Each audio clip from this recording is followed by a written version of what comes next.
In der Vision, die ich am 25. Dezember 1865 in Rochester, New York erhielt, wurde mir gezeigt, dass unser sabbathaltendes Volk nachlässig gehandelt hat, bezüglich des Lichts zu wirken, das Gott uns in Bezug auf die Gesundheitsreform gegeben hat. In the vision given to me in Rochester, New York, in December 25, 1865, I was shown that our Sabbath-keeping people have been negligent in acting upon the light which God has given in regard to the health reform, that there is yet a great work before us. Und dass wir als ein Volk zurückständig sind bezüglich den Wegen, die Gott eigentlich geöffnet hat.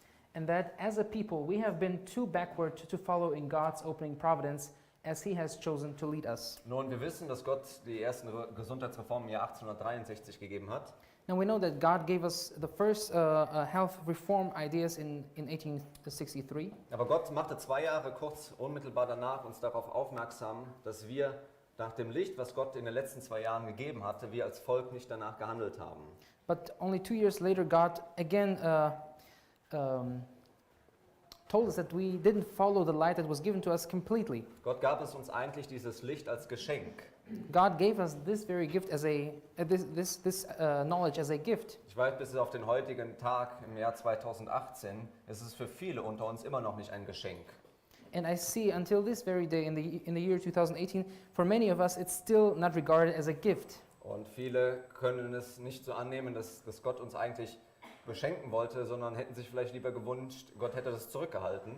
And many of our believers still think that it would be better God wouldn't have told us those truths about health. Als ich das erste Mal mit 7. Tags-Adventisten zu tun hatte, When I came in touch for the very first time with Seventh-day Adventists, da war ich 17 Jahre alt at the time I was 17 years old, und da fand ich so ein paar komische Dinge heraus.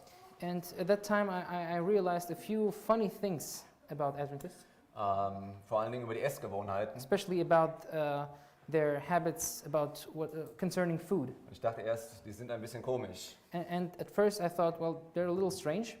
Aber Gott hat mir auch nachher Licht darüber gegeben und mehr Erkenntnis. But later on, God showed me more light and more understanding concerning Und that. heute bin ich sehr, sehr glücklich mit dem Licht, was Gott uns gegeben hat und kann es als Geschenk ansehen.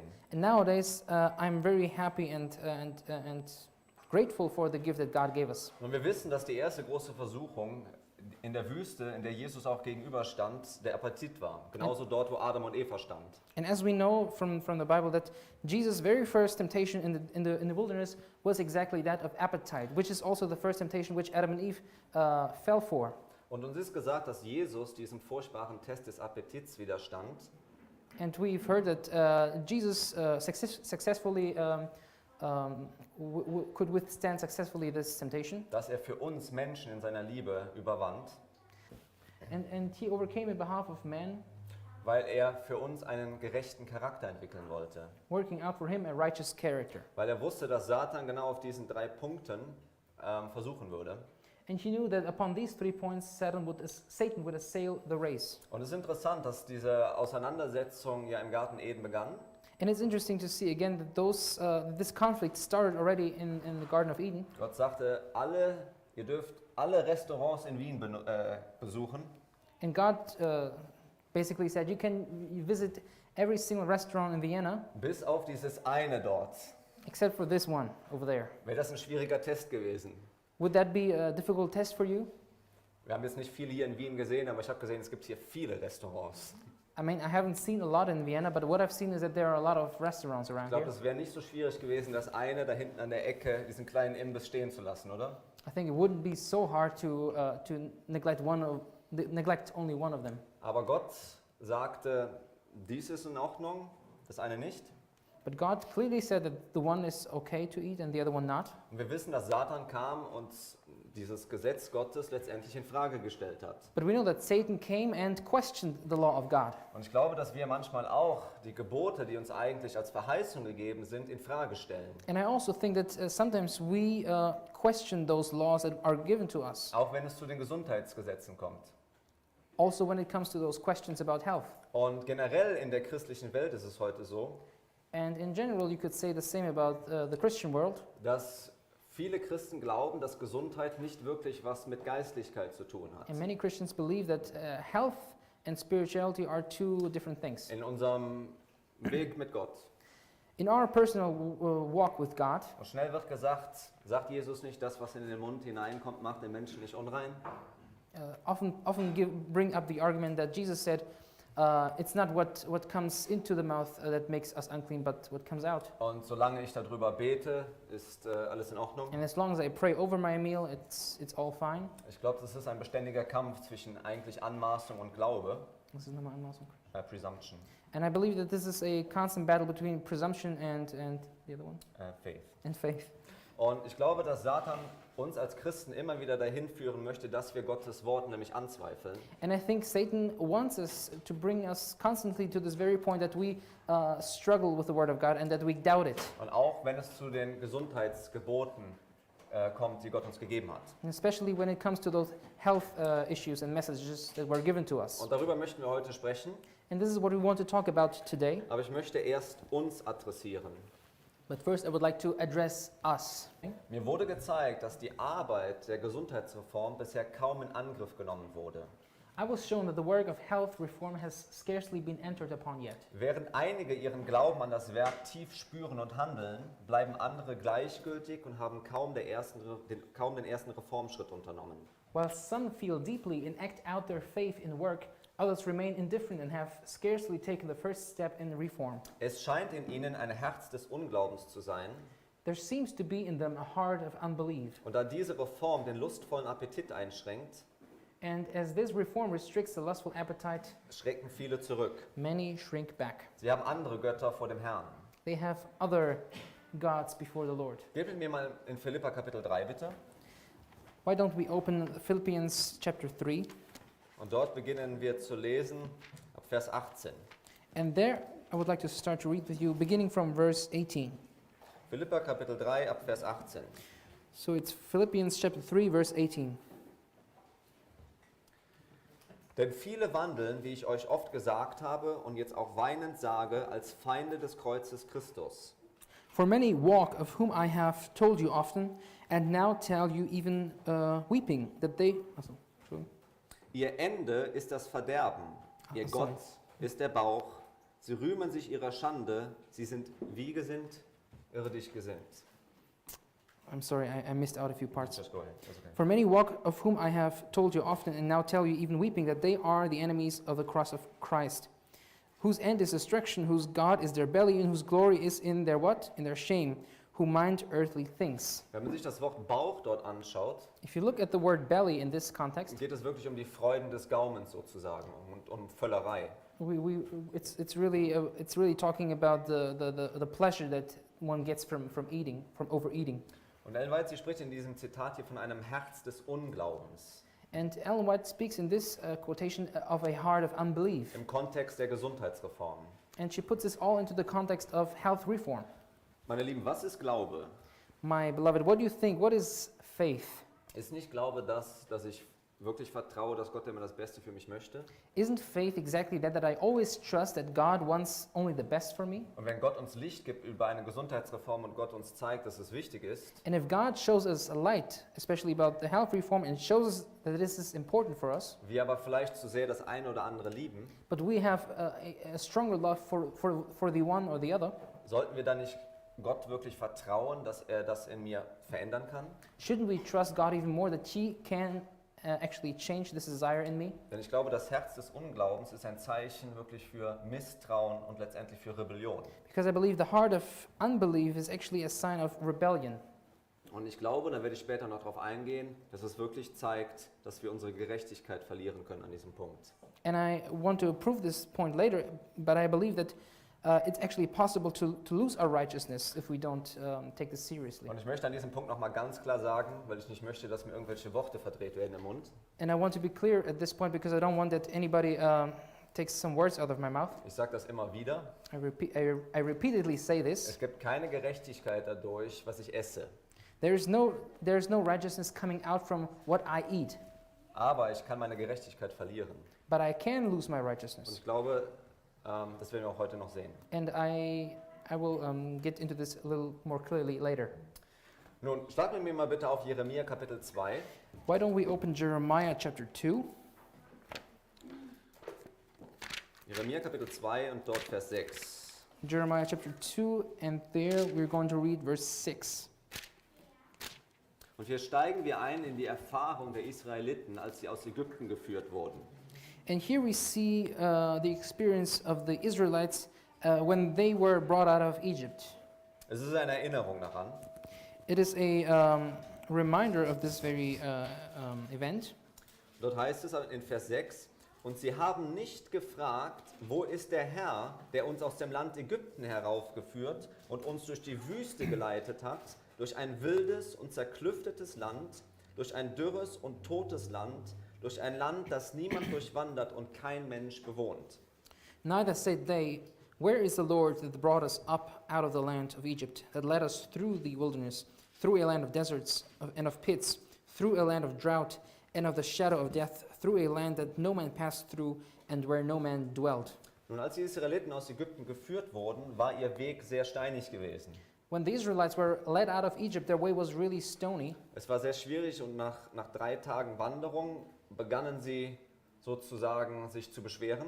And it was a hard journey, and after about 3 days, they started to complain. Und das haben sie sehr öffentlich gemacht. And they did it quite openly. Und das kam hauptsächlich durch das Mischvolk, was sie aus Ägypten mitgebracht hatten. And the main reason for this was because of the people who were not Israelites but came with them anyway. Und vieles dieses Mischvolk war natürlich nicht wirklich ganz vereint mit Israel und wirklich bekehrt.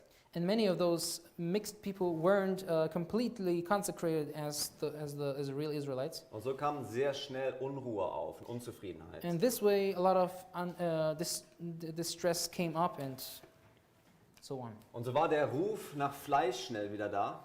And very soon, the people were crying for meat. Und das Manhu, das Manna, was Gott ihnen gegeben hatte, reichte nicht mehr aus. And the manna which God provided them daily wasn't enough anymore. Sie waren unzufrieden damit, was Gott ihnen gab. And they were unsatisfied with what God gave them. Und viele der Ägypter, die mit ihnen mitgegangen sind, waren einfach eine sehr luxuriöse Diät gewohnt. And many of those Egyptians that came with them were used to a quite luxurious diet. Und sie hatten einen sehr verdorbenen Appetit gehabt. Und sie waren auch die Ersten letztendlich, die angefangen haben, sich zu beschweren. And hence they had a very corrupted appetite, and they were also the very first who started the uproar. Und weil sie diesen verdorbenen Appetit hatten, hatte Gott das Ziel, sie in einen gesünderen Zustand zu bringen.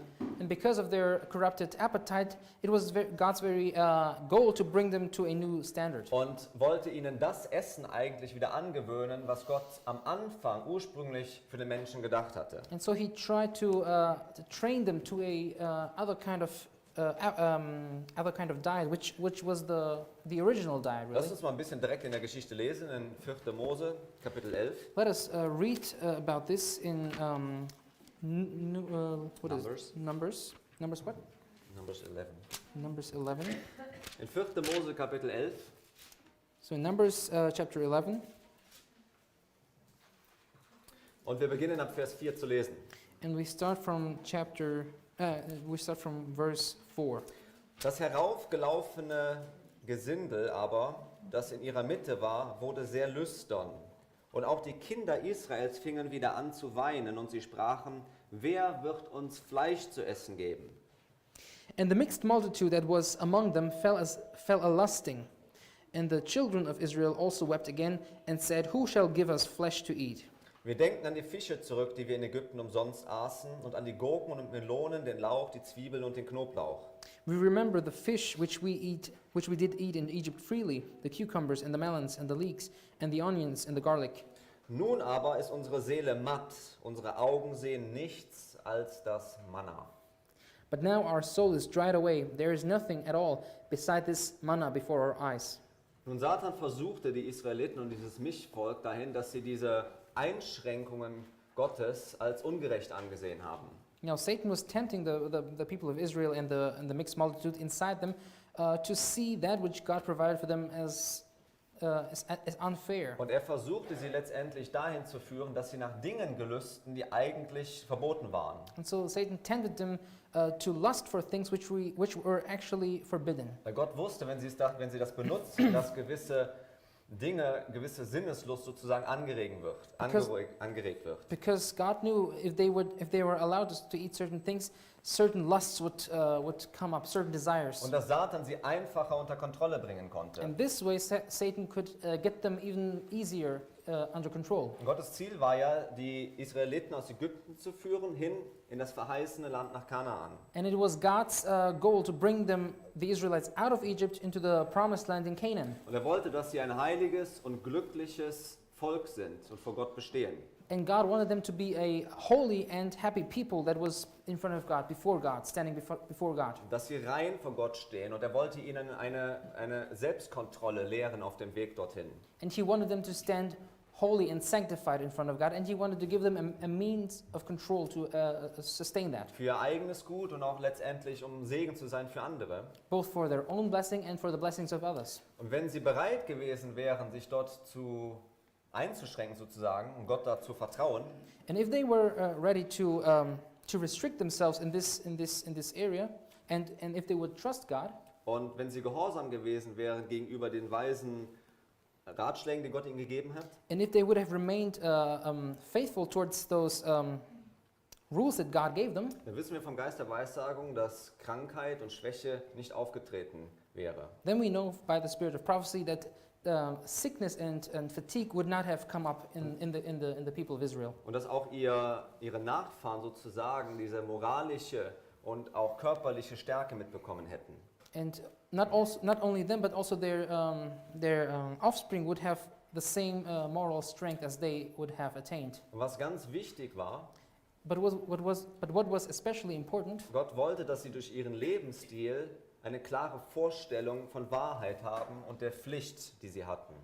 God wanted them, by this example, God wanted them to understand what truth is in its core. Und ihre Pflicht, die sie hatten. Und dass sie wirklich unterscheiden konnten zwischen Wahrheit und Lüge. And so that also they would take serious their duties, and that they would have a clear understanding in discerning what is true and what is false, what is sin and what is not sin. Aber weil sie immer wieder zurückgefallen sind in die alten Gewohnheiten But because they continuously fell back into their old habits, und ihren eigenen Wünschen nachgegangen sind, and because they followed their own lusts, haben sie all die Segnungen, die Gott eigentlich beabsichtigt hatte, für das Volk nicht erreicht. because of that, they could not attain those blessings that God had prepared for them. Und vor allen Dingen nicht den hohen Standard, den Gott eigentlich für sein Volk haben wollte. And especially, they could not attain this high standard that God had prepared for them. Das Phänomen sehen wir heute 2018 nicht anders, oder? And it is the same phenomenon that we see in the year 2018, isn't it? Wir kämpfen immer noch gegen Dinge, wo Gott uns eigentlich mit segnen will. We are still fighting with things with which God actually intended to bless us with. Und ich glaube, dass das eine Frage um die Gerechtigkeit aus Glauben auch geht. And I also believe that this is a question that hinges upon the question of righteousness by faith. Geht mit mir mal bitte in Psalm 78. Let's open Psalms chapter 48. 78. 47. 78. 78. I'm sorry, No problem. I'm bad with numbers. That's okay. Das müssen wir gerade mal vergleichen. Gucken, wo es bei dir anfängt. 78, right? Ja, 78. Im Deutschen heißt es Wir suchten Vers 18. Schon mal, was bei dir Das ist irgendwo in der Nähe, ist ein Vers davor, dahinter. And they Das tempted ist auch God. 18. Okay. Ab Vers 18 beginnen wir zu lesen. So we start from verse 18, Psalm 78, verse 18. Und sie versuchten Gott in ihrem Herzen, indem sie Speise forderten für ihre Gelüste. And they tempted God in their heart by asking meat for their lust. Also sie wollten etwas haben, was Gott eigentlich verboten hatte. So they wanted to have something which God actually forbid. Und sie redeten gegen Gott und sprachen, kann Gott uns wohl einen Tisch bereiten in der Wüste? And it goes on to say, yea, they spake against God. They said, can God furnish a table in the wilderness? Siehe, er hat den Felsen geschlagen, dass Wasser flossen und Bäche sich ergossen. Kann er aber auch Brot geben? Wird er seinem Volk Fleisch verschaffen? In verse 20 it says, behold, he smote the rock that the waters gushed out and the streams overflowed. Can he give bread also? Can he provide flesh for his people? Und wir hören Gottes Reaktion in 21. Darum, als der Herr das hörte, da wurde er zornig und Feuer entbrannte gegen Jakob. Ja, Zorn stieg auf über Israel. And in verse 21 we see God's reaction where it says, therefore the Lord heard this and was wroth. So a fire was kindled against Jacob, and anger also came up against Israel. Wir müssen mal überlegen, das Volk Israel war ja geführt von Gott. You have to consider that the people of Israel were led by God Himself. Und es ist nicht lange her gewesen, dass sie eines der größten Wunder erlebt haben, die vielleicht Menschen erlebt haben.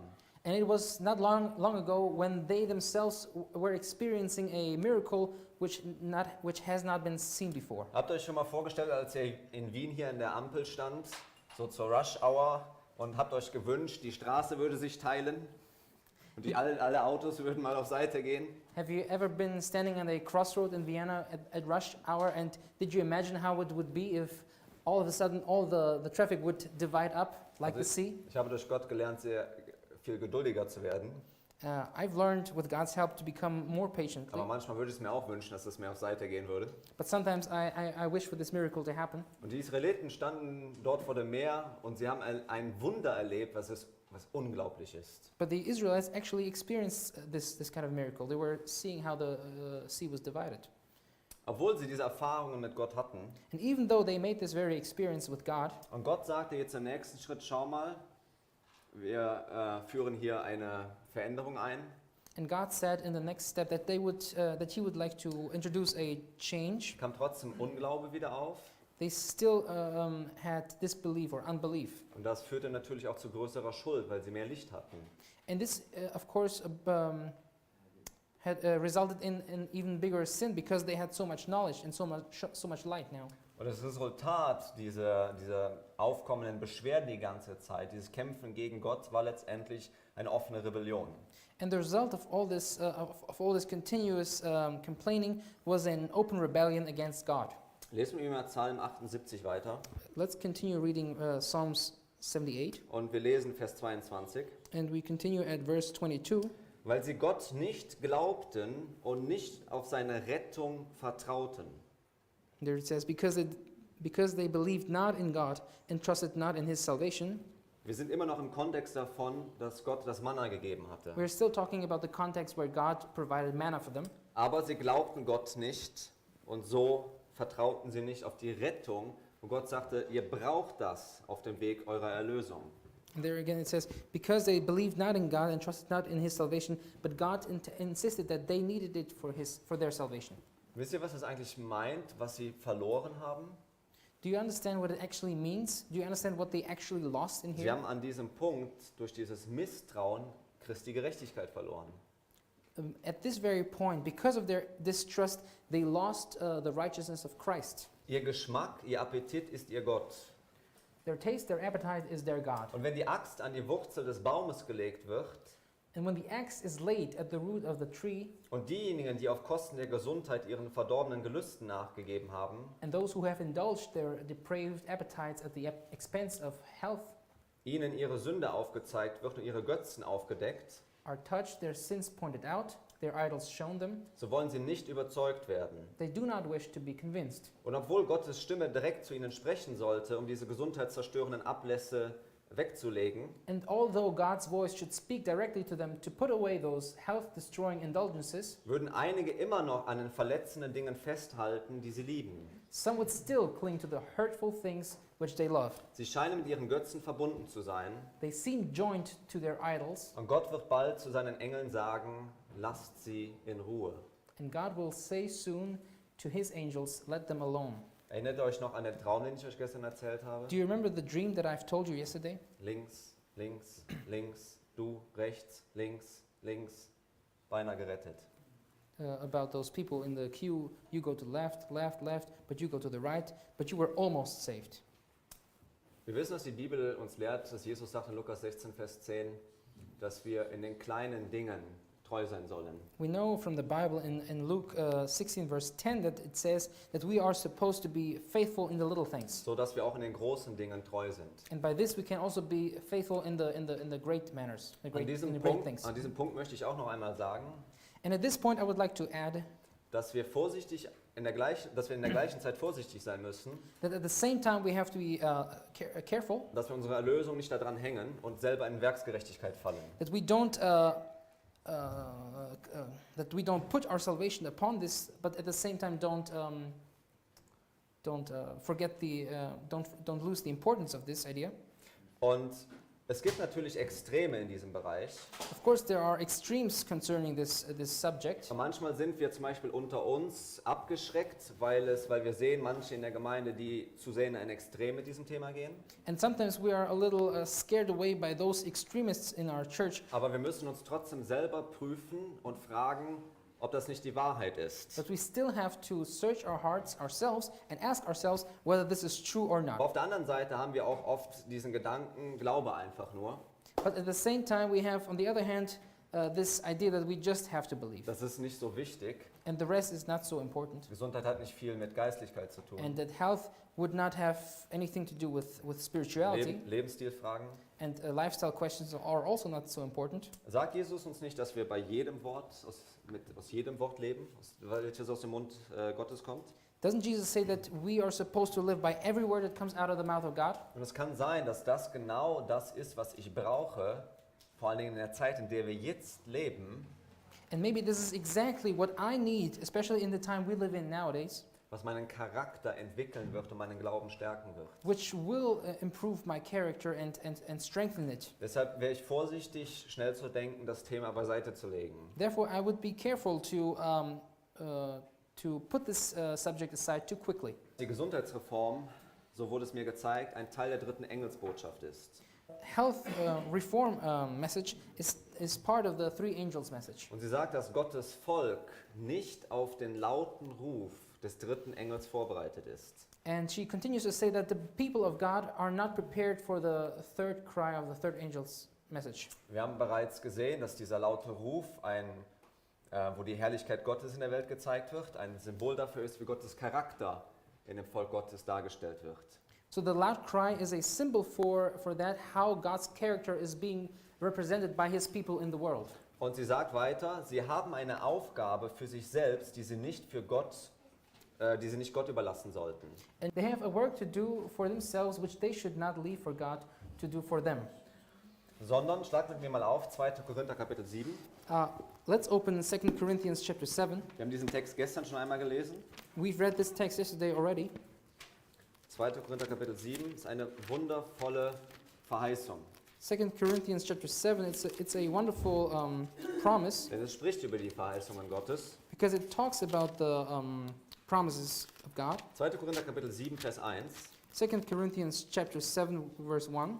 Weil wir nun diese Verheißungen haben, Geliebte, so wollen wir uns reinigen von aller Befleckung des Fleisches und des Geistes zur Vollendung der Heiligkeit in Gottes Furcht.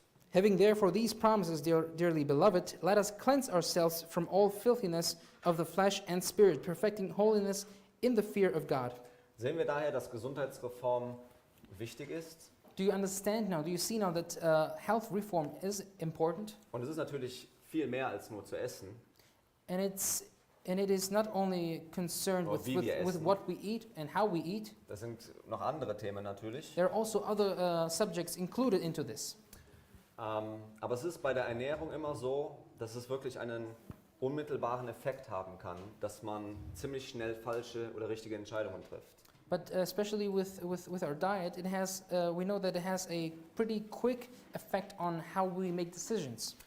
Nun, der Spätregen, der hier angesprochen ist, den wir geben sollten, And the latter rain, which is mentioned here, which we want to get someday, kann Gott nicht über uns ausgießen, God cannot provide this latter rain wenn wir nicht in Christi Kraft den Sieg anstreben über einen pervertierten Appetit. unless through the power of Christ we attempt to overcome this sin which comes by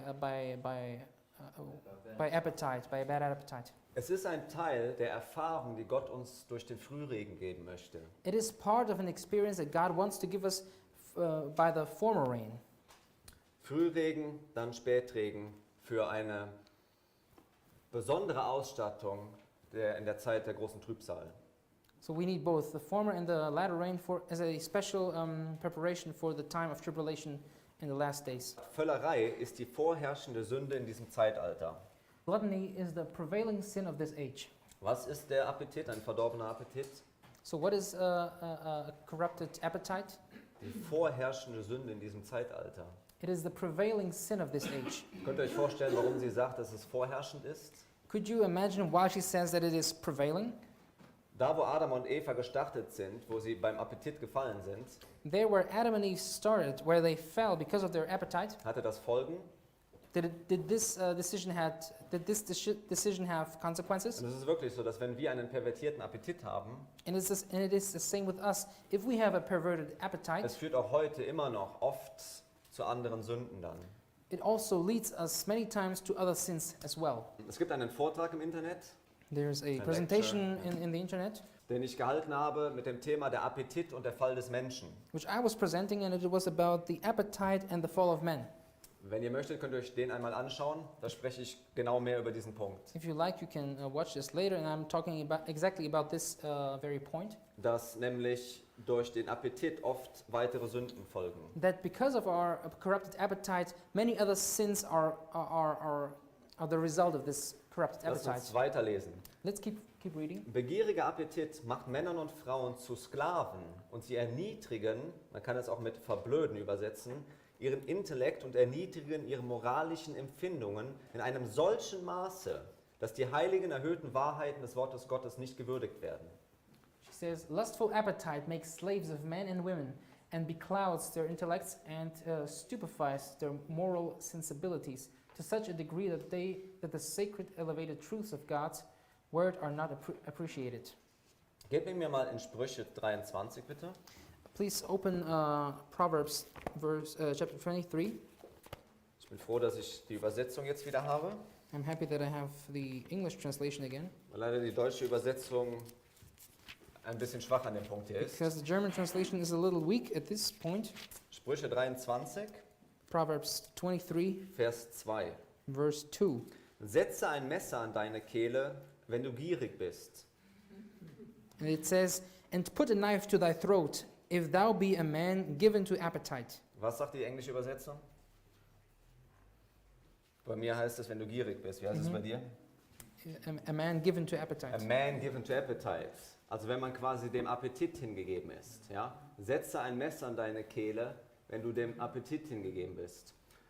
Nun meint Gott das wortwörtlich, dass wir das tun sollten? Now, is God talking about a literal thing that we should do? Should we glaube- literally put a knife at our throat? Ich glaube nicht, aber ich glaube, dass Gott uns etwas damit sagen will. I don't think so, but I believe that God wants to tell us something. Ich glaube, dass wir ich stelle eine Frage vorher. I'll bring you a question to clarify this. Was meint ihr, wie viel Prozent der Menschen, die im Krankenhaus liegen, liegen dort wegen ihrem schlechten Lebensstil? How many of you believe that many people who are now in the hospital are there because of their bad lifestyle choices? Was würdet ihr schätzen? How many would you Wahrscheinlich assume? so, ne? 80-90% sagt man immer in den About Studien. 80 to 90%, all the statistics say. Und ich glaube, was Gott uns hier sagen will, ist folgender Punkt. And I believe what God tries to tell us here is the following, Dass wenn wir schlechte Lebensstilentscheidungen treffen, which is if we make bad lifestyle decisions, dass die Chance darin besteht, dass wir uns langsam töten, sehr hoch ist. that the chance that we kill ourselves slowly but surely Dass wir, Ist high. dass wir Selbstmord begehen. is very high, and that we are in a way committing suicide. Aber Gott möchte, dass wir leben und glücklich sind. But God wants us to live and be happy, Und dementsprechend wird Gott uns auch an diesen Punkten richten müssen. and according to this, God will have to judge us. Aber wir sollten darüber nachdenken, ob wir oder was wir in dieses Meisterstück, was Gott geschaffen hat, wirklich hineinstecken. And we should be really aware of what we put into this masterpiece which God created. Und ich weiß, dass Menschen an diesem Punkt mit dem Appetit sehr zu kämpfen haben. And I know that many people have to fight when it comes to their appetite. Aber ich möchte euch Hoffnung geben. But I would like to give you some hope. Obwohl ich habe euch gestern ein Beispiel erzählt von mir ganz persönlich, wo ich zu kämpfen hatte. Yesterday I told you about an example where I personally had a hard fight to fight. Das hatte zwar nichts mit Appetit zu tun.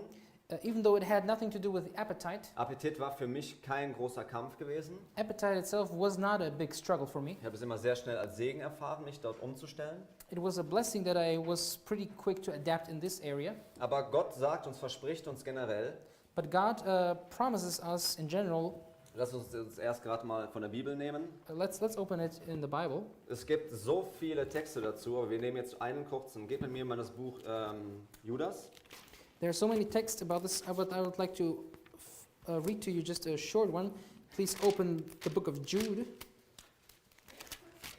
Und die Frage ist aber, mit welchem Glauben wir diesen Text lesen. And the question now is, with what kind of faith we read this text. Und wir dürfen Gott bitten, dass er uns den Glauben schenkt, diese Texte wirklich als Verheißung für uns in Anspruch zu nehmen. And now we should ask God to give us the right faith to understand this correctly. Vers 24.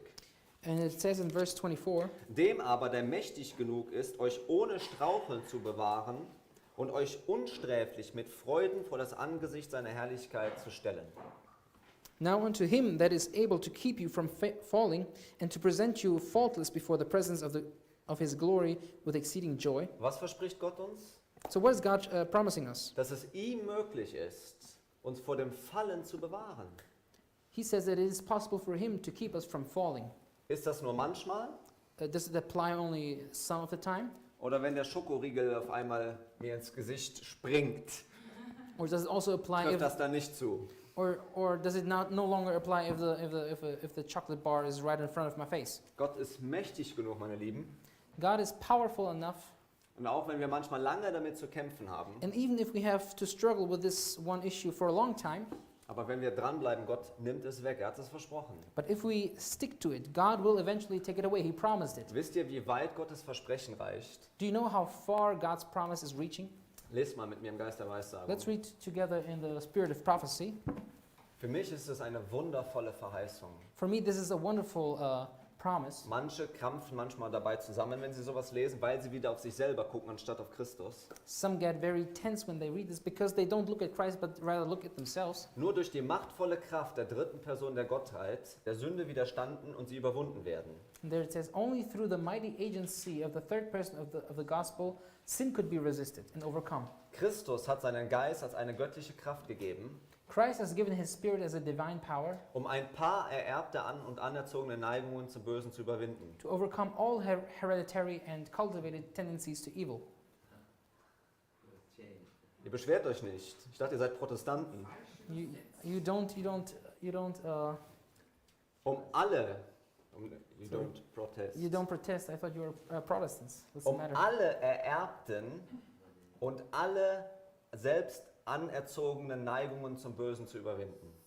Alle. To overcome all cultivated and all hereditary cultivated tendencies of evil. Geschwister, ist das Evangelium? Dear brothers and sisters, is this the gospel? Ist nicht das derjenige, der sagt, er kommt, um uns von den Sünden zu retten? Isn't he exactly the one who said he would come to rescue us from sin? Gott ist so gnädig, dass er uns heute sagt, God is so gracious that he tells us nowadays er kommt in seiner Liebe zu uns that he's coming to us with his love, und er tut das auf eine Art und Weise, die ich nicht tun kann and he does it in such a way that I cannot do it. und sagt uns, schau mal, du hast hier wirklich in dem Bereich Fehler gemacht. And he shows us very clearly that we have made mistakes in this area. Aber ich lade dich heute ein, But he invites us dass du mein Versprechen in Anspruch nimmst that you can claim this promise, und dass du alle Schwächen, die du dir angeeignet hast zum Bösen, and that you can you finish? dass du alle Schwächen, die du dir angeneigt hast zum Bösen, durch meine Kraft überwinden kannst. That you can overcome all those tendencies for evil which you cultivated yourself, and that you can overcome them. Nun, in den Zeugnissen lesen wir einen interessanten Punkt. So in the testimonies we see a very interesting point. Sie sagt, unsere Ess- und Trinkgewohnheiten zeigen, ob wir von der Welt sind oder unter der Zahl, die der Herr durch sein mächtiges Beil der Wahrheit von der Welt getrennt hat. And there it says, our habits of eating and drinking show whether we are of the world or among the number whom the Lord by his mighty cleaver of truth has separated from the world. Nun, also unsere Ess- und Trinkgewohnheiten hat etwas damit zu tun, auf welcher Seite wir stehen. So our habits of eating and drinking has something to do with on which side we stand. Nun, aber sehen wir nicht dort viele vielleicht Atheisten, die vielleicht auch hier in Wien einige vegane Restaurants haben? But zum don't we Beispiel? see also many atheists who maybe also in Vienna have a couple of vegan restaurants? Aber ich möchte euch sagen, Gott hat uns keine vegane Ernährung gegeben. But I want to tell you, God didn't give us a vegan diet, sondern eine biblische Ernährung. but a biblical diet. Zu einer biblischen Ernährung erzählt mehr wie der vegane Lebensstil. Because the biblical diet has more to give and more to say than a vegan Er diet. ist nämlich noch besser. Because it is even better. Gott macht uns noch mehr frei, God makes us even freer wo wir einmal versklavt mit waren oder versklavt sind mit. in those areas with which we were once enslaved. Gott sagt ja, schau mal, all den Alkohol möchte ich wegnehmen. God says, I would like to remove all the alcohol, Dass du frei davon bist und er dich nicht mehr bestimmt. so you are no longer a captive of his, and he doesn't rule over you. Er sagt, schau mal, ich möchte dir den Kaffee wegnehmen And he also says, I would like to remove the caffeine or the coffee from you, und dir Wasser geben, and I would like to give you some water. damit das Wasser durchspülen kann. Again. Damit das Wasser durchspülen kann So durch den Körper. the water can rinse through the body, Und dass nicht wir wie Ellen White sagt, unseren Verstand Satan übergeben, wenn wir Kaffee trinken. and so as Ellen White puts it, we don't give over our mind to Satan when we drink coffee. Sie sagt, dass wenn wir das tun, und es ist auch logisch, dass wir anfangen, Götzendienst zu betreiben. And she continues and says that if we do that, we actually commit Idolatry. Idolatry. Thank you. Weil, es ist auch logisch, überleg mal Geschwister, wenn ich meine Kräfte schwäche, wem diene ich dann? And it also makes sense. Think about this. If I Weaken. weaken my powers, whom am I actually serving? Diene ich nicht mir selbst und jemand anderem anstatt Gott? Am I Und breche direkt das erste Gebot? not trying to serve myself? Am I not breaking the law this way? Gott hat uns die Kräfte gegeben, damit wir ihn verherrlichen sollen. God gave us the powers to glorify Him, Und damit wir uns entwickeln können und andere zum Segen sein dürfen. and so we can develop and be a blessing to others. Deshalb hat uns Gott andere Dinge gegeben, wo er gesagt hat, schaut mal, lasst den Käse beiseite und lasst diese Dinge beiseite. And therefore, God also said that we should leave aside the cheese and some other things also. Und ich möchte keinen von euch kennen eure Essgewohnheiten nicht, das ist mir auch egal, ich muss sie nicht wissen. I mean, I don't know all your habits of diet, and I don't want to know them, Und ich will euch nicht auf die Füße treten. and I don't want to step on your toes either. Ich will immer noch Freundschaft mit euch pflegen. I would like to remain friends with you, Aber ich glaube, dass Gott das gleiche Anliegen hat, but I believe that God has with you the same plan, dass er durch das Evangelium uns eine gute und befreiende Botschaft gibt. and that He wants to give us, by His gospel, a message that liberates Und us. so haben wir mit der Gesundheitsbotschaft eine andere Botschaft, wie die Welt uns eigentlich vorlebt. And so with our health message, we have another message compared to what the world is showing us. Nun, wir wissen, dass wir seit 1844 im antitypischen großen Tag der Versöhnung leben.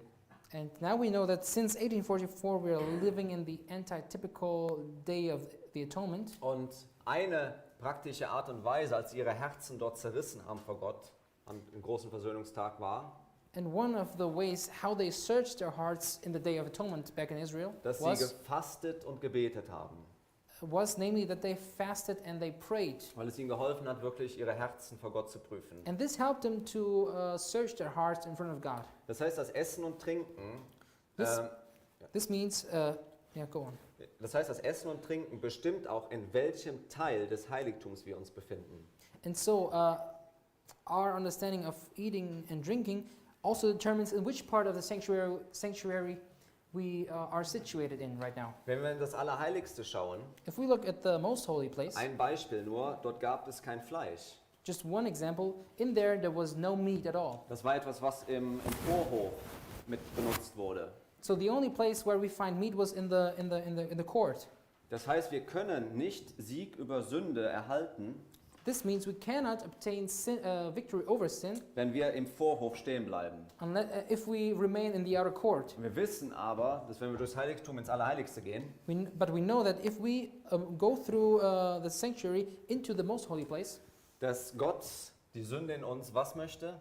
that God would like to do what with our sin? Auslöschen, oder? He wants to erase it. He wants möchte to es komplett blotting out the sin. blotting out. Thanks. Er möchte komplett uns zeigen als ein reines, heiliges und glückliches Volk vor den Menschen. He wants us to be a pure and clean and happy people in front of the other world around us. Das heißt, Gott hat uns oder ruft uns dazu auf, dass wir die Welt und ihre Gebräuche verlassen. So God calls us to leave aside all those customs of the world. Im 7. Band der Zeugnisse, And in the 7th volume of the Testimonies, auf Seite 135 im Englischen, and at the page 135 in the English ich habe es version, jetzt nicht mit mir, unfortunately I don't have it with me, Ellen White spricht davon, dass wir Schritte machen sollen, progressive Schritte in der Umstellung unseres Lebensstils. Ellen White talks about making progress and a lot of progress in our way. Und dass, wenn es zur Ernährung kommt, sagt sie ganz deutlich, dass wir in der Zeit, in der wir jetzt leben, des großen Versöhnungstages, Entschuldigung, das muss ich korrigieren, dass es nicht mehr sicher ist, überhaupt irgendetwas vom Tier zu essen. And she also says in this context that it is no longer safe in this day and age to eat anything that comes from an animal. Ich möchte euch noch auf einen zweiten kurzen Vortrag hinweisen. I would like to direct your attention to another presentation of mine. Den findet ihr auf YouTube, da ist der Appetit und das Malzeichen des Tieres. And the title of it is The Appetite and the Mark of the Beast. Dort könnt ihr mehr zu diesem Punkt lernen. And there is even more information about this topic. Getrennt zu sein, wie wir es in dem Zitat von Ellen White gelesen haben von der Welt, bedeutet aber auch, To be separated, as we've read just recently in the quote of Ellen White, means also dass Gott uns gesagt hat, dass wir in eine Zeit kommen, Offenbarung 13 beschreibt es, and God said, was? und getrennt zu sein von der Welt, Yeah, I had this. bedeutet aber auch, dass wir, wie Offenbarung 13 es beschreibt, To be separated from the world also means, as we find in Revelations 13, dass wir einer Krise bevorstehen, it means that we are standing just before a crisis wo wir nicht mehr im Kontext des Malzeichen des Tieres, in which we are. Can you finish the sentence? dass wir in dem Kontext von dem Malzeichen des Tieres nicht mehr kaufen und verkaufen können. That in the context of the mark of the beast, we are no longer capable of buying and selling anymore. So hat Gott uns eine Botschaft gegeben, aufs Land zu ziehen.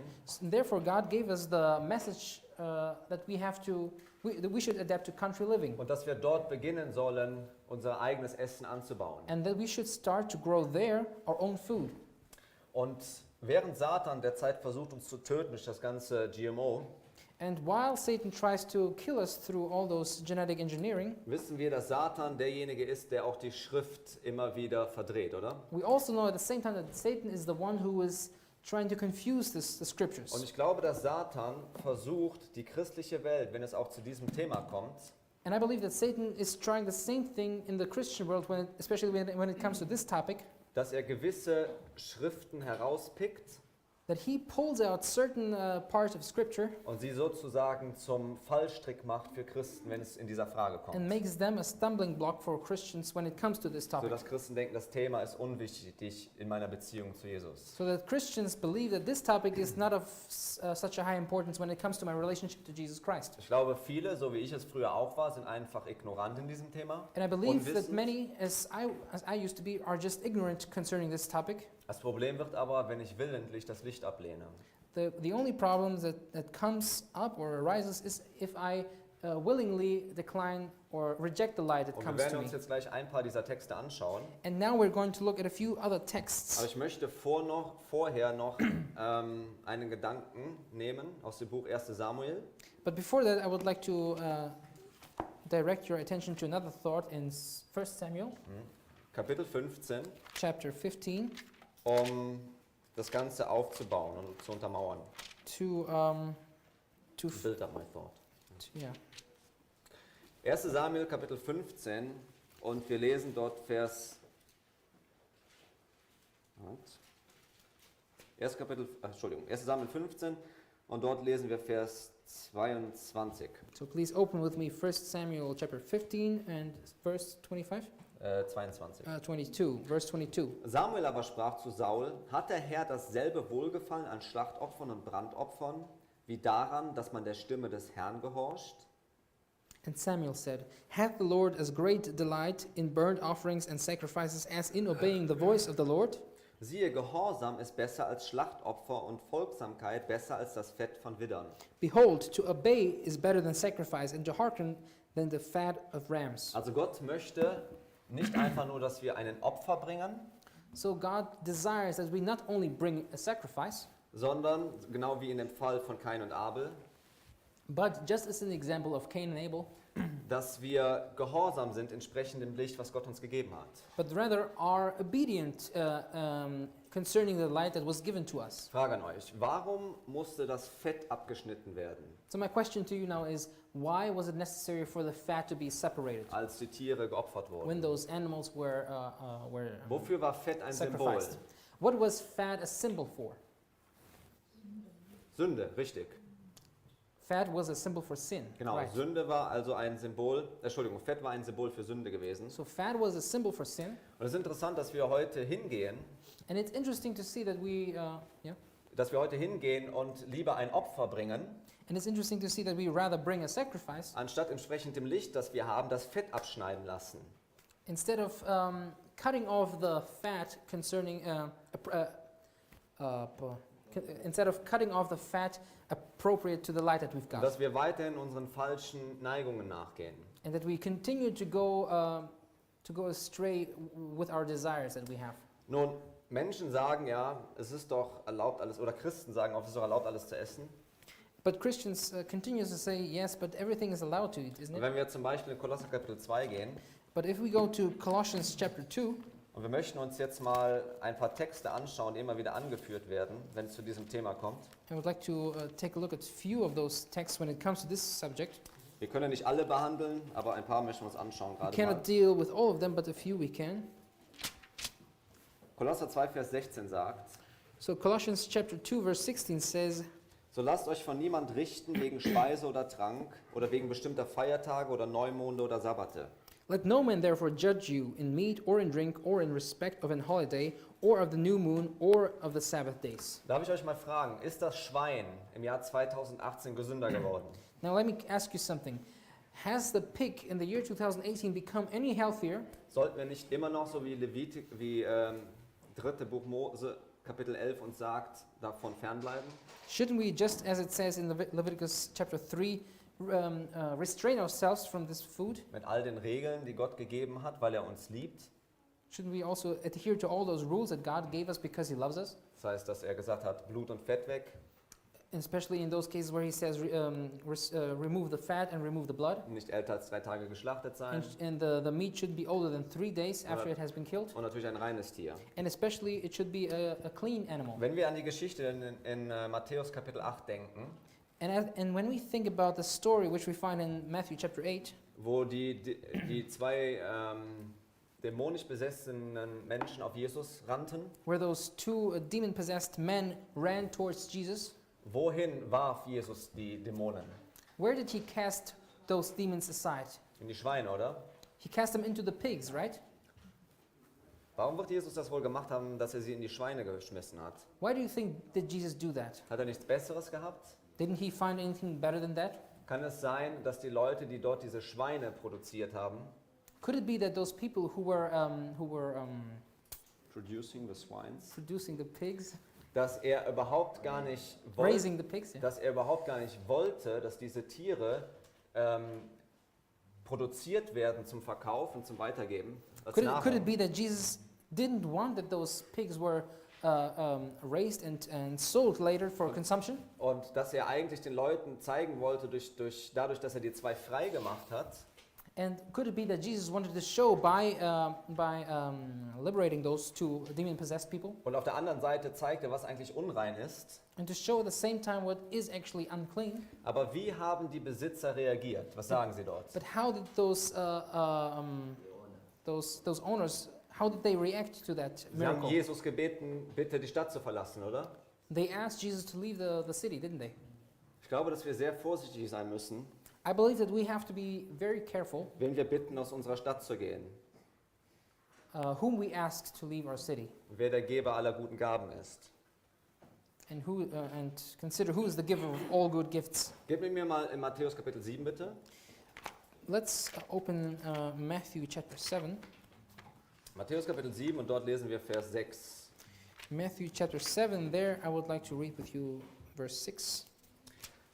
Gibt das Heilige nicht den Hunden und werft eure Perlen nicht vor die Säue oder Schweine, damit diese nicht mit ihren Füßen zertreten und jene sich nicht umwenden und euch zerreißen.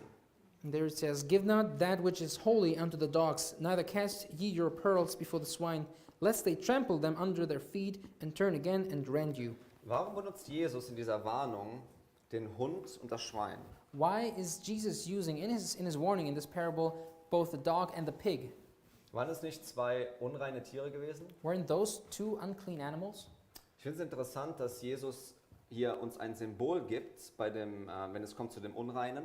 I think it's interesting that Jesus gives us a symbol when it comes to the unclean. Weil Jesus sagt ja letztendlich, worum es hier geht, dass er sagt, dass wenn Menschen letztendlich die Botschaft nicht aufnehmen wollen, wenn sie es nicht wertschätzen, Because what Jesus ends up saying here is that if people are not willing to accept but reject the message that you give them, wenn diese Kinder des Ungehorsams deine Botschaft nicht wollen, if those children of disbelief don't accept your message, dann geh weiter zum nächsten. then go on, move on to the next one. Das heißt, Jesus benutzt hier ein Symbol der Unreinheit So Jesus uses here a symbol of uncleanness und zeigt, dass sie Übertreter des Gesetzes sind. and shows that those people are transgressors of the law. Das heißt, das Schwein und der Hund war ein Symbol dafür, für die Übertretung des Gesetzes. So both the dog and the pig were transgressors of the law. In Und a das ist way. interessant, viele Christen glauben dadurch, dass sich die Priesterschaft geändert hat von der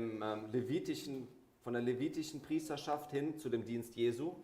And it's interesting to see that many people believe that the priesthood has changed from the Levi priesthood to the priesthood of Jesus himself. Dass Gott all die Erwartungen, wenn es zum reinen und unreinen Fleisch kommt, beiseite gelegt hat. That all of God's expectations when it comes to the clean and unclean have now been lifted. Und dass es kein Teil mehr ist von Heiligung. And that those expectations are no longer part of sanctification. Oder dass Gott sie trennen will als besonderes Volk. Or that God would like to separate them as a special people. Gebt mir mal 1. Petrus Kapitel 1 bitte. Let's open 1. Petrus 1 Peter Kapitel 1. and there chapter 1. Denn ich glaube, dass Petrus und auch Paulus in ihren Briefen, Because I believe both Peter and Paul in their epistles, dass sie kontinuierlich darüber sprechen, that they talk about this subject continuously, dass Gottes Volk heilig sein sollte especially that the people of God should be holy und nicht unrein. and not unclean. Wir lesen 1. Petrus Kapitel 1 ab Vers 14. And here we read in first epistle of Peter, chapter 1, verse 14, Als gehorsame Kinder passt euch nicht den Begierden an, denen ihr früher in eurer Unwissenheit dientet. as obedient children, not fashioning yourselves according to the former lusts in your ignorance, Sondern, wie der, welcher euch berufen hat, heilig ist, sollt auch ihr heilig sein in eurem ganzen Wandel. but as he which hath called you is holy, so be ye holy in all manner of conversation. Denn es ist geschrieben, ihr sollt heilig sein, denn ich bin heilig. Because it is written, be ye holy, for I am holy.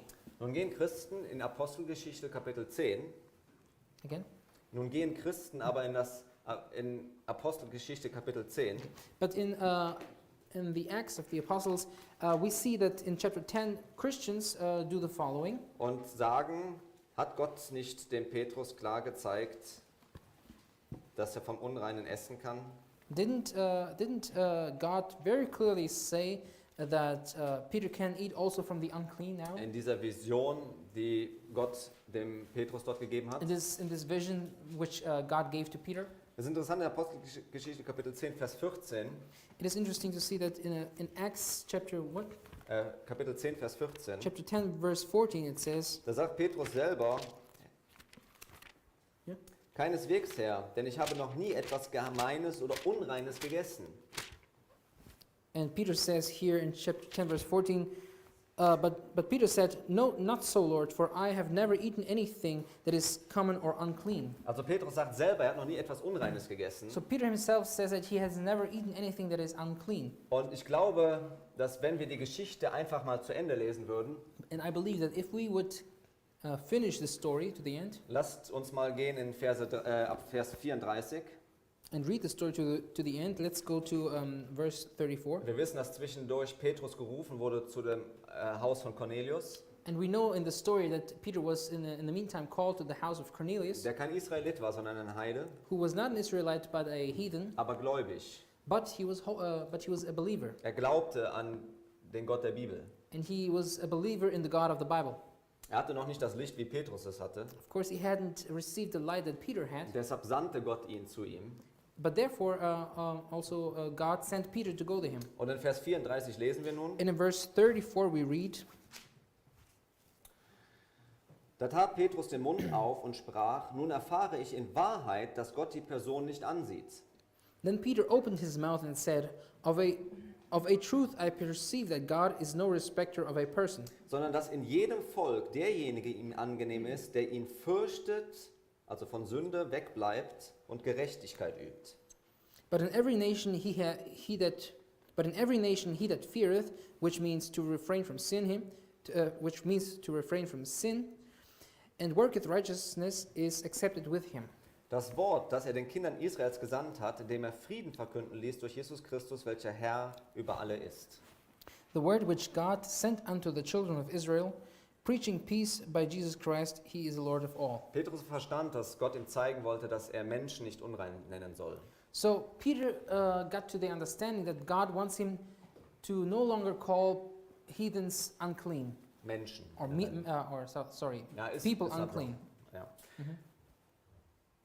Und dass Petrus verstand oder dass die Vision letztendlich gar nichts damit zu tun hat, um die Frage von rein oder unrein. And we come to the conclusion that this vision actually had absolutely nothing to do with what kinds of food are clean or unclean. Nun, ich finde es interessant, wenn wir in die Offenbarung Kapitel 18, Vers 2 reinschauen. Now I find it interesting when we come to Revelation chapter 18. Da spricht Gott doch im Kontext von dem Papsttum dort. And here we find that God is talking about the papacy, Und er spricht dort von unreinen und verhassten Vögeln, oder? and he Vers 2. talks there about unclean and hateful birds. Und ich frage mich, warum benutzt Gott dieses Beispiel von unreinen und verhassten Vögeln? And now I wonder, why is God using this parable of unclean birds? Wir wissen ja, dass Gott unveränderlich ist. We know that God is not changing, Und ich glaube, dass Gott dieses Bild benutzt, dieser Unreinheit der Tiere, für Boshaftigkeit. and I believe that God uses the picture or the symbol of unclean animals Also etwas, was vor Tausenden von Jahren unrein und boshaft war, as something that was for years something unclean evil, and evil. also boshaftig, um es zu benutzen. Ich glaube, dass Gott es auch heute immer noch als unrein sieht. And I believe that God still sees the same things as unclean now. Wir wissen, dass es in Offenbarung 18, Vers 2 eine Symbolik ist für die Dämonen. And we know also that in Revelations 18 verse 2, those birds are a symbol for demons. Und dieses Bild, was Gott benutzt, würde keinen Sinn machen, wenn es keine Unterscheidung mehr gäbe zwischen rein und unrein. And this symbol that God uses there wouldn't make any sense if God was no longer making a difference between clean and unclean Das things. gleiche sehen wir in Offenbarung Kapitel 16, Vers 13, wo es von diesen unreinen Fröschen spricht. And Oder? the same we see in Revelation 16 where it's talking about those unclean frogs. Frösche waren unreine Tiere. Frogs were also unclean Und auch animals. sie werden benutzt, um das Boshafte, das Dämonische aufzuzeigen. And they were also used as a symbol for the hateful and the evil. Geben wir mal in Jesaja 66 bitte. Please open with me Isaiah chapter 66.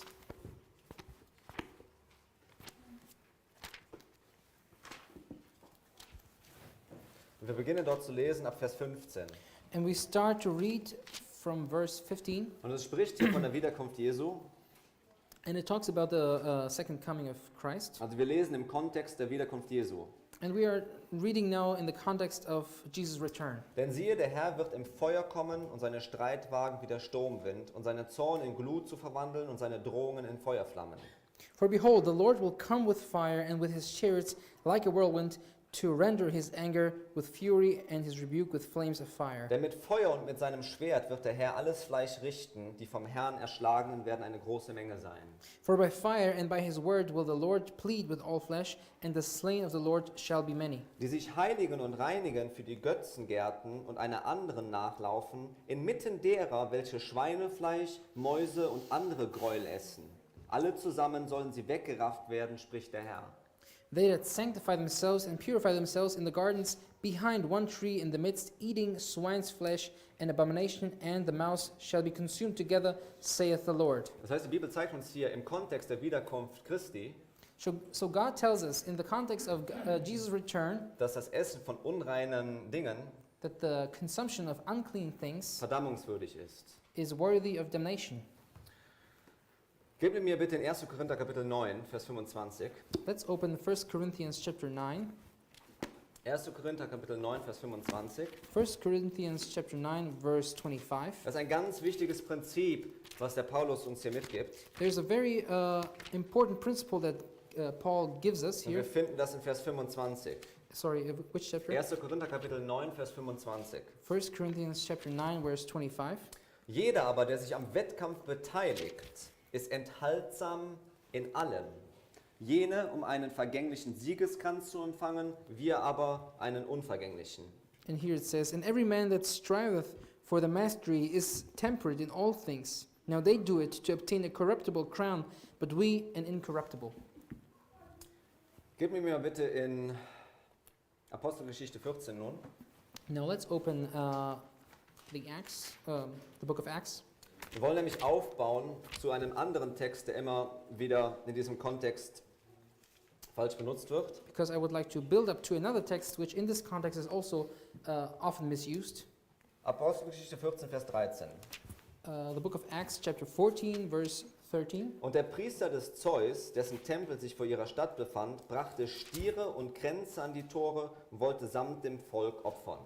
And the priest of Jupiter, which was before the city, brought oxen and garlands unto the gates, and would have done sacrifices with the people. Und wir wissen, in 1. Korinther Kapitel 8 kam nachher die Frage auf, ob dieses Fleisch benutzt werden durfte, ob es gegessen werden durfte, was den Götzen gebracht wurde. Now we know that in the first epistle to the Corinthians, we know that the question comes up whether the meat of those sacrifices is allowed to be eaten or not.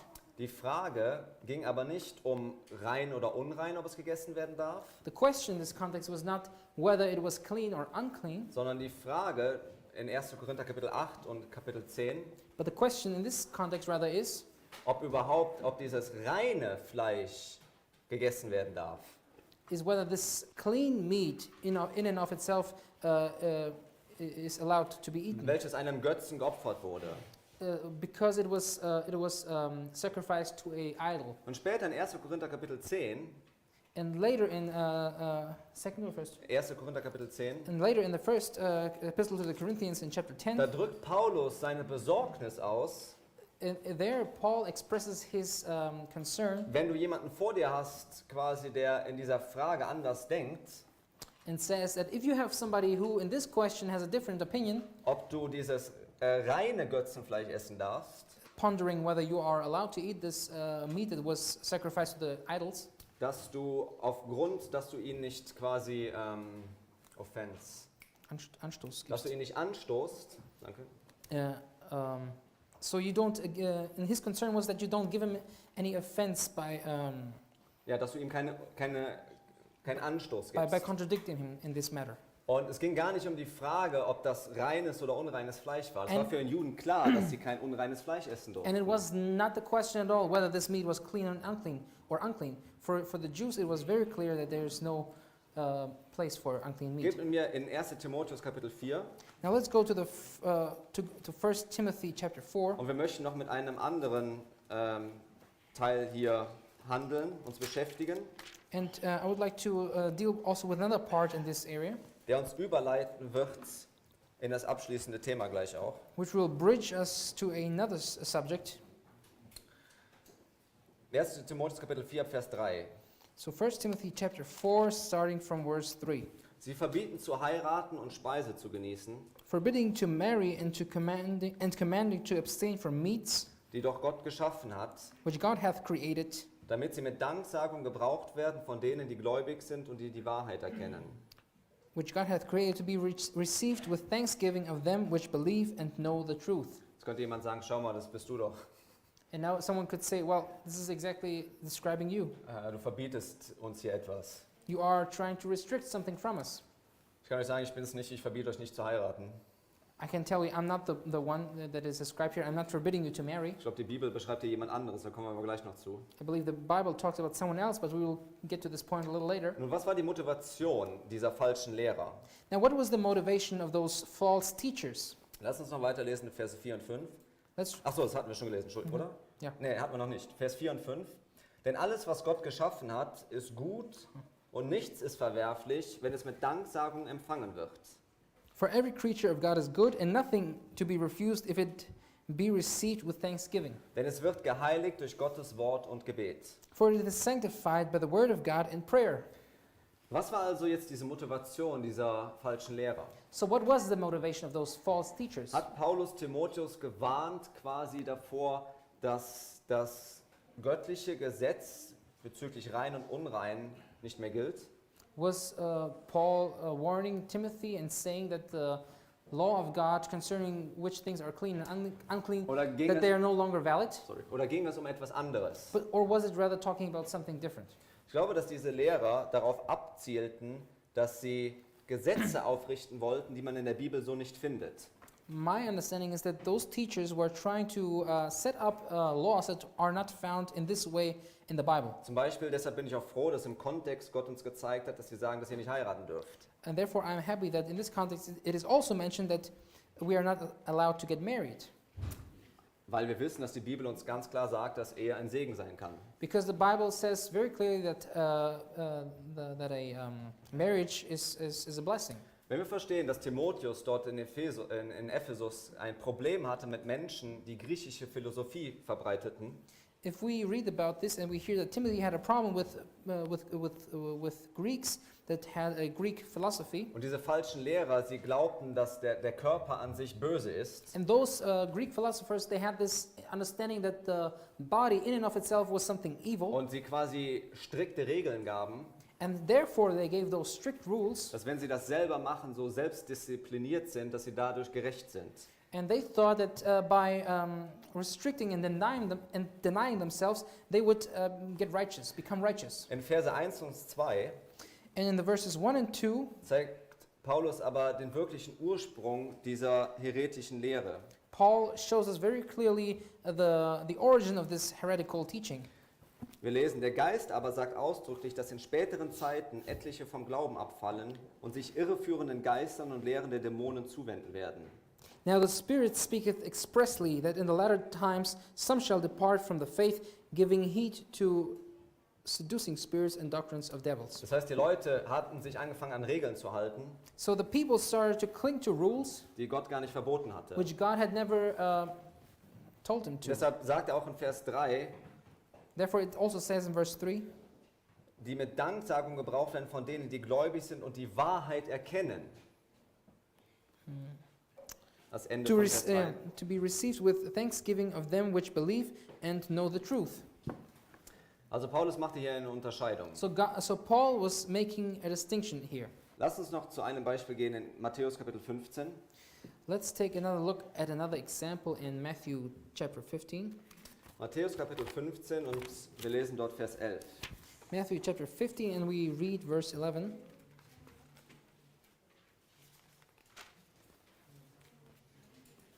Nichts, sagt Jesus, das was zum Mund hineinkommt, verunreinigt den Menschen, sondern was aus dem Mund herauskommt, das verunreinigt den Menschen.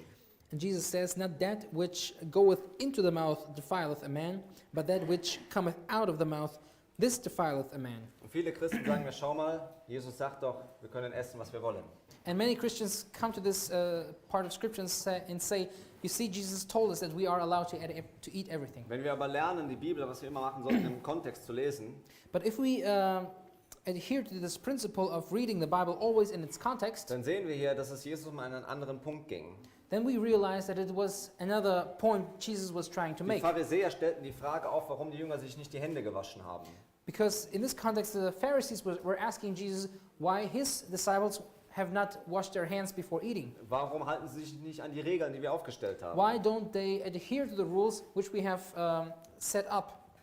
Lass uns mal in Vers 3 lesen. Let's read in verse 3. Er aber antwortete und sprach zu ihnen, und warum übertretet ihr das Gebot Gottes um eurer Überlieferungen willen? But he answered and said unto them, why do ye also transgress the commandment of God by your tradition. Ich glaube, dass dass Jesus aufzeigen wollte, dass es hier um die Selbstgerechtigkeit der Pharisäer ging. I think it was Jesus' purpose to show at first that it was about the self-righteousness of the Und Pharisees, ihre eigenen Regeln und Gebräuchen, wenn es zum Essen kam. and that it was about their own rules and traditions when it comes to food, Und dass man sich die Hände waschen sollte, weil man sonst unrein und sündig sei. and that they were supposed to wash their hands before eating, otherwise they would be full of sin and unclean. Ich glaube, dass es gar nicht hier darum geht, um die Frage, was sie dort essen dürfen. And I don't think that it is about what they are allowed to eat and what not. Ich glaube gar nicht, dass die ganze Geschichte irgendwas wirklich mit Essen zu tun hat. And I don't believe that this entire story in this context doesn't have anything to do with food at all. Dass sie im Kontext von Ernährung zwar steht, Even though it stands in the context of food, aber nur als ein Beispiel dient, wo Jesus klar aufzeigt, schaut mal, eure Selbstgerechtigkeit, but Jesus rather tries to make it clear to the Pharisees that their self-righteousness, denn wenn wir in den Versen 16 bis 20 lesen, because if we keep on reading in verse 26, ich glaube, dass Jesus uns deutlich macht, worum es eigentlich geht. Jesus makes it even clearer what his point is. Jesus aber sprach, seid denn auch ihr noch unverständigt? But he answered and said, it is, which verse? Vers 16. 16 rather, sorry. And Jesus said, are ye also yet without understanding? Begreift ihr noch nicht, dass alles, was zum Mund hineinkommt, in den Bauch kommt und in den Abort geworfen wird? Do ye not understand that whatsoever entereth in at the mouth goeth into the belly and is cast out into the drought? Was aber aus dem Mund In the drought. herauskommt, das kommt aus dem Herzen und das verunreinigt den Menschen. But those things which proceed out of the mouth come forth from the heart, and they defile the man. Denn aus dem Herzen kommen böse Gedanken und so weiter. For out of the heart proceed evil thoughts, and so on and Ich so glaube, on. Jesus spricht hier diesen Punkt an, der auch Jeremia 17, Vers 9 uns sagt. And I think Jesus is trying to make the point which we also find in Jeremiah 17, 17, Vers 9. 17 verse Dass 9, wir mit einer gefallenen Natur, mit einem bösen Herzen sozusagen geboren werden. that we are born with a fallen nature and then with a sinful heart. Und je mehr wir das nähren, And the more we feed this heart, desto mehr kommt es auch aus dem Herzen heraus. the more it springs up out of the heart. Es geht gar nicht um die Frage, ob uns das Essen heilig macht oder nicht, It's no longer about the question whether the food sanctifies us or not, sondern ob wir in Harmonie mit Gottes Gesetz leben wollen. but rather if we want to live in harmony with God's law. Das heißt, es zeigt also eigentlich gar nichts über Essen und Trinken auf. But so basically this context doesn't. So basically this is not about clean or unclean food. Lasst uns ein letztes Beispiel nehmen. Let us take a look at another or the last example. Kolosser Kapitel 2. Please open with me Colossians chapter 2. Das haben wir schon einmal begonnen zu zitieren. We've already started to quote from it. Kolosser Kapitel 2 und wir beginnen dort ab Vers 14 noch einmal zu lesen. Colossians chapter 2 and we start from verse 14. Und er hat die gegen uns gerichtete Schuldschrift ausgelöscht, die durch Satzungen uns entgegenstand, und hat sie aus dem Weg geschafft, indem er sie ans Kreuz heftete. Blotting out the handwriting of ordinances that was against us, which was contrary to us, and took it out of the way, nailing it to the cross. Als er so die Herrschaften und Gewalten entwaffnet hatte, stellte er sie öffentlich an den Pranger und triumphierte über sie an denselben. And having spoiled principalities and powers, he made a shoe of them, openly triumphing over them in it. Und jetzt Vers 16. And now verse 16. So lasst euch von niemand richten wegen Speise oder Trank oder wegen bestimmter Feiertage oder Neumonde oder Sabbate. And let no man therefore judge you in meat or in drink or in respect of an holiday or of the new moon or of the Sabbath days. Nun, viele Christen benutzen diesen Text hier Now many Christians use this text und here. sagen, schau mal, Jesus hat das alles ans Kreuz genagelt. And look, Jesus nailed all of those laws onto the cross. Und es ist egal, wann wir jetzt den Sabbat halten. And it doesn't matter anymore when we keep the Sabbath. Es ist egal, was wir essen und trinken. It doesn't matter what we eat or drink. Ich glaube, der Fehler, der hier gemacht wird, And I believe the mistake that is being made here dass Paulus hier vom Zeremonialgesetz spricht, is that Paul is talking in this context about the ceremonial wenn er law von Speisen und Trinken spricht when he talks about foods and drinks und selbst vom Sabbat. and even about the Sabbath. Geben wir bitte als eine Erklärung in 3. Mose, Kapitel 23. Another passage to explain this you can find in Leviticus Kapitel 23. chapter 23. Und schaut mit mir mal dort Vers 37 an. And take a look together with me at verse 37. Im Kontext des Zeremonialgesetzes, And in the context of the ceremonial law, Vers 37. verse 37. Das sind die Feste des Herrn, zu denen ihr heilige Versammlungen einberufen sollt, um dem Herrn Feueropfer, Brandopfer, Speisopfer, Schlachtopfer und Trankopfer darzubringen, jeden Tag das, was vorgeschrieben ist. Das war jetzt nur 37. Okay. Ja. These are the feasts of the Lord, which ye shall proclaim to be holy convocations, to offer an offering made by fire unto the Lord, a burnt offering and a meat offering, a sacrifice and a drink offerings, everything upon his day. Das heißt, der Paulus spricht in Kolosser Kapitel 2, Verse 14 und 17, bis 17, So Paul in Colossians verses chapter what? Kapitel 2, Chapter 2 verses 14 bis 17, 14 to 17. er adressiert eigentlich hier das Zeremonialgesetz. So in this context he is addressing the ceremonial law. Wir wissen, dass das an das Kreuz geheftet wurde. And we know that this one was indeed nailed to the cross. Das heißt, die Speise- und Trankopfer wurden dort ans Kreuz genagelt, weil Jesus jetzt im Allerheiligsten ist. So the drink offerings and the food offerings were indeed nailed to the cross. Aber das will heute nicht wahrgenommen werden. But this is something that Christians don't realize. Und ich möchte nur kurz vervollständigen bezüglich des Sabbats. Lest mit mir mal Vers 39. And I would like to finish this text concerning the Sabbath. Let's Weil open Kolosser verse Kapitel 20, 2, Vers 17 auch von dem Sabbat spricht, von den 39. Sabbaten. because it's also talking about the Sabbaths in this context. Vers 39. Verse 39. So sollt ihr nun am 15. Tag des 7. Monats, wenn ihr den Ertrag des Landes eingebracht habt, das Fest des Herrn halten. 7 Tage lang, am 1. Tag ist ein Feiertag und am 8. Tag ist auch ein Feiertag. Also in the 15th day of the 7th month, when ye have gathered in the fruit of the land, ye shall keep a feast unto the Lord 7 days.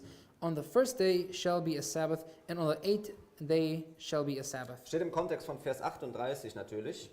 And this also stands in the context of verse 38. Zusätzlich zu den Sabbaten des Herrn und zu euren Gaben und zusätzlich zu allem euren Gelübden. Beside the Sabbaths of the Lord, and beside your gifts, and beside all your vows, and beside all your free will offerings which ye have given to the Es Lord. waren also Sabbatfeste gewesen, die gebunden waren an das Zeremonialgesetz. So these were Sabbath feasts which were Connected. bound or connected to those ceremonial Es feasts. hatte nichts mit dem Moralgesetz zu tun, den 10 Geboten. So it had nothing to do with the moral laws in which we can find in Spricht the nicht Ten von dem Commandments. Sabbat im 4. Gebot. And it's not talking about the Sabbath in the fourth commandment. Gott hat nicht den Sabbat ans Kreuz geheftet. So God did not nail the Sabbath to the cross. Aber es gibt viele, die versuchen, diese beiden Systeme, das Zeremonial und das Moralgesetz miteinander zu vermischen. But there are many who are trying to confuse both the ceremonial and the moral law. Und ich glaube, dass das eine Perversion der Schrift ist. And I believe that this is a perversion of Scripture. Sondern dass es alles Symbole waren auf Christus hin als sein Opfer und sein Priestertum. But we know that these were all symbols reflecting what Jesus would do at the cross. Nun, ich möchte final jetzt nun zu einem Thema noch kommen. And finally, I would like to come to another subject, Final subject. to the final subject. Wir haben gesehen, wie die Christen mit dieser Frage des Reinen und Unreinen gekämpft haben im 1. Jahrhundert. Now we've seen how the Christians in the first century have been fighting with the question of what is clean and unclean. Und wir wissen ja, dass Gott uns seine Gesetze gegeben hat als Segen. And we know that God has given his laws as a means of blessing. Das ist das, was Paulus zum Beispiel schreibt in 1. Timotheus Kapitel 4, Vers 8. Wir lesen es jetzt nicht. And this is also what Paul says in 1 Timothy chapter 8. Aber schlag mit mir mal Galater Kapitel 3 auf. But open with me Galatians chapter what? Kapitel 3. Chapter 3. Galatians chapter 3. Dann lesen wir in Vers 1. And here we read in verse 1. Oh, ihr unverständigen Galater, wer hat euch verzaubert, dass ihr der Wahrheit nicht gehorcht, euch, denen Jesus Christus als unter euch gekreuzigt vor die Augen gemalt worden ist? Foolish Galatians, who hath bewitched you, that ye should not obey the truth, before whose eyes Jesus Christ hath been evidently set forth, crucified among you. Da waren also Menschen gewesen, die die Galater herausgefordert haben So there were people who were challenging the Galatians in der Frage des Evangeliums. concerning the question of the gospel. Und diese waren aber Heuchler gewesen, But those were hypocrites weil sie ihre Religion an Zeremonien gehangen haben because they were clinging to their ceremonial laws und anstatt an den Gehorsam des Wortes Gottes. instead of adhering to the obedience which we find in the Word of God. Lasst uns hier mal gemeinsam lesen Let's read together auf Global Catholic Climate Movement. in the Global Catholic Climate Movement. Hier heißt es, And there it says, Donald Trump beginnt mit der Umsetzung sehr gefährlicher Anti-Klimapolitiken. Donald Trump starts the enacting of very dangerous anti-climate policies die Gottes Schöpfung die armen und zukünftigen Generationen ernsthaft schädigen werden. which are damaging both God's creation and the poor and our future generation. Angesichts der Rolle der USA auf der ganzen Welt müssen wir aufstehen und unsere Stimme erheben. In respect of the role of the United States in the entire world, we have to stand up and raise our voices. Sie werden eingeladen, sich freitags von Fleisch fernzuhalten. They are invited to restrict themselves from meat on Fridays, Eine lange katholische Tradition, which, by the way, is a long Catholic tradition, um unsere Klimafolgen durch die Fleischproduktion zu reduzieren. in order to reduce the consequences for the climate, which are produced by the consumption of meat. Und oder der interreligiösen Gemeinschaft beizutreten.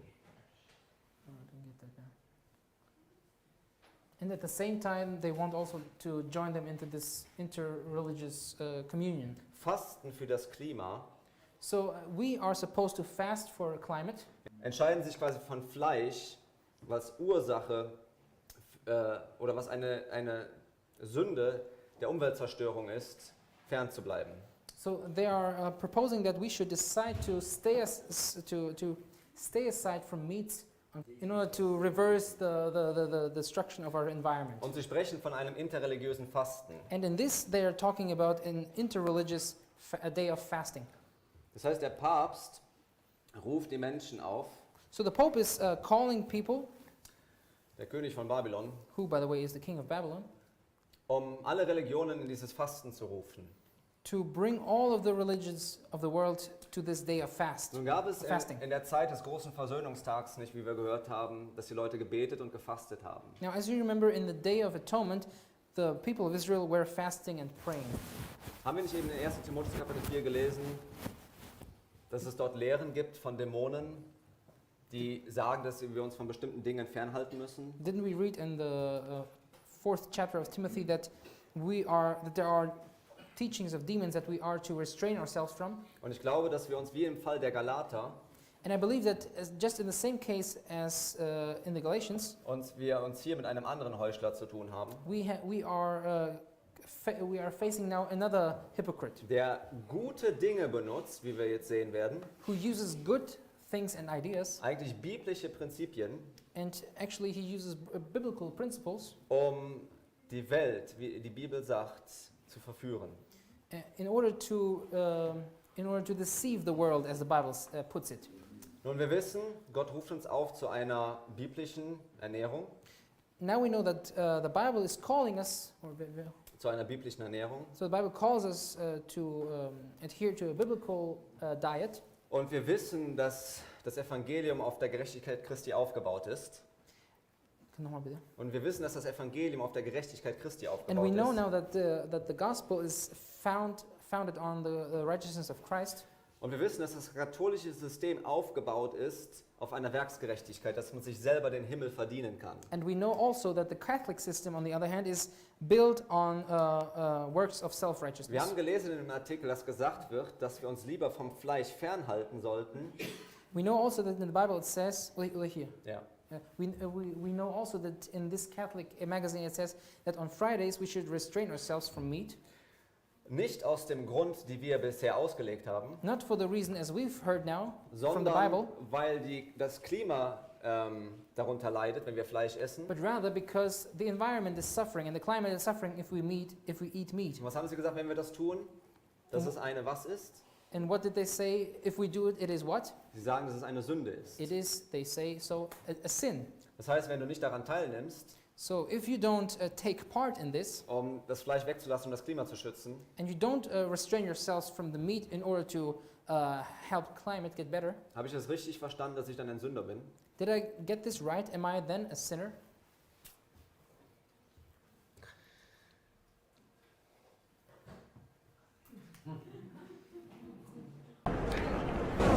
The sale of cigarettes in the Vatican is to vanish into a puff of smoke.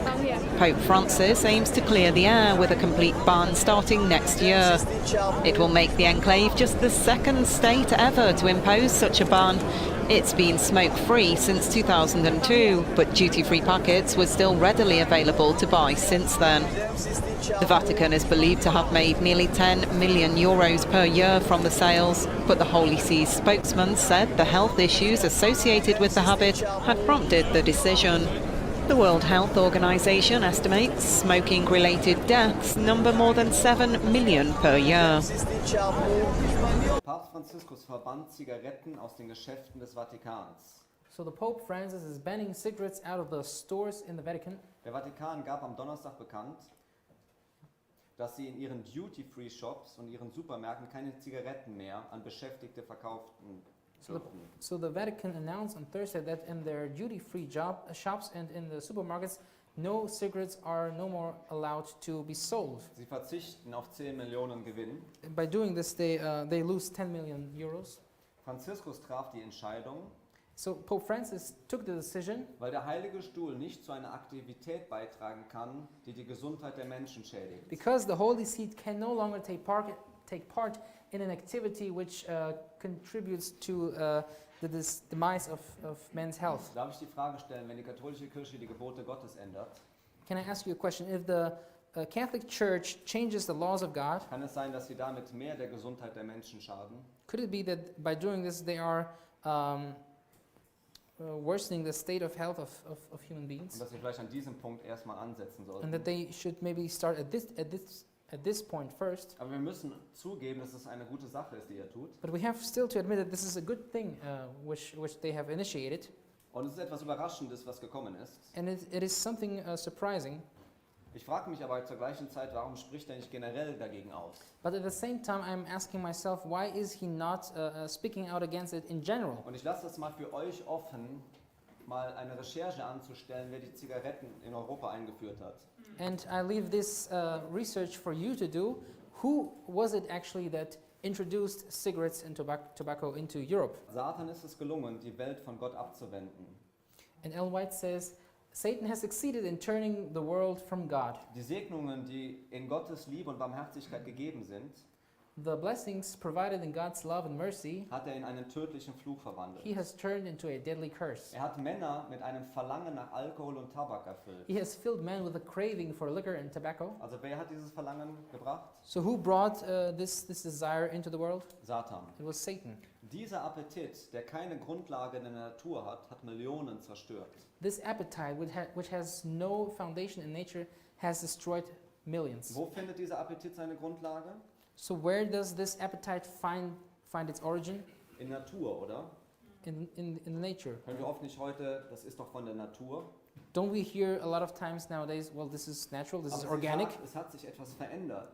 But she says something has changed. Sie spricht von einem tödlichen Fluch. And she speaks about a deadly curse. Wir wissen, dass die Erde sich verändert hat und nicht mehr alles so ist, wie es im Garten Eden war. And we know that the earth has changed and that nothing on this earth is the same as it was in the Garden of Eden. Und nicht nur der Papst weiß, dass die ganze Welt seit dem Sündenfall ausschreit. And not only the Pope knows that the entire world is screaming or crying after the fall. Wir lesen hier in Religion News Service. And here we read in Religion News Service, Papst Franziskus fordert die Führer der Welt auf den Schrei der Erde und den Schrei der Armen zu hören. so Pope Francis is demanding of the leaders of the world to obey to the cry of the world and to the cry of the poor, Und Maßnahmen zum Schutz der Umwelt zu ergreifen. and introduce measures to improve the environment. Im Jahr 2015 bezeichnete Franziskus den 1. September als Tag der Kirche für das Gebet für die Umwelt.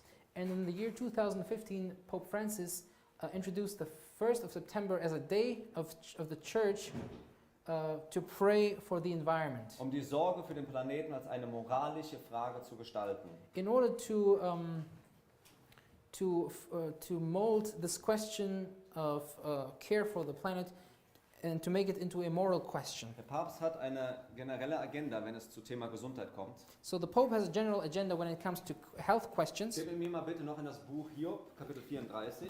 Please open with me the book of Job in Kapitel 34. chapter 34. Und dort finden wir ein Prinzip. And here we find a principle.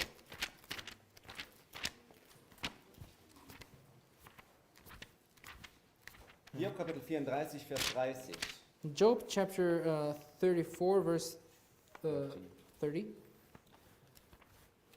In meiner Übersetzung heißt es, And in my translation it says, go on. damit nicht gottlose Menschen regieren, dass sie nicht Fallstricke für das Volk werden. That the hypocrite reign not, lest the people be ensnared. Die Bibel sagt also in meiner Übersetzung, dass wir nicht den Gottlosen oder in seiner Übersetzung, dass wir nicht dem Heuchler, damit der Heuchler nicht regiert, damit nicht heuchlerische Menschen regieren, And damit sie nicht in Fallstricke für das Volk werden.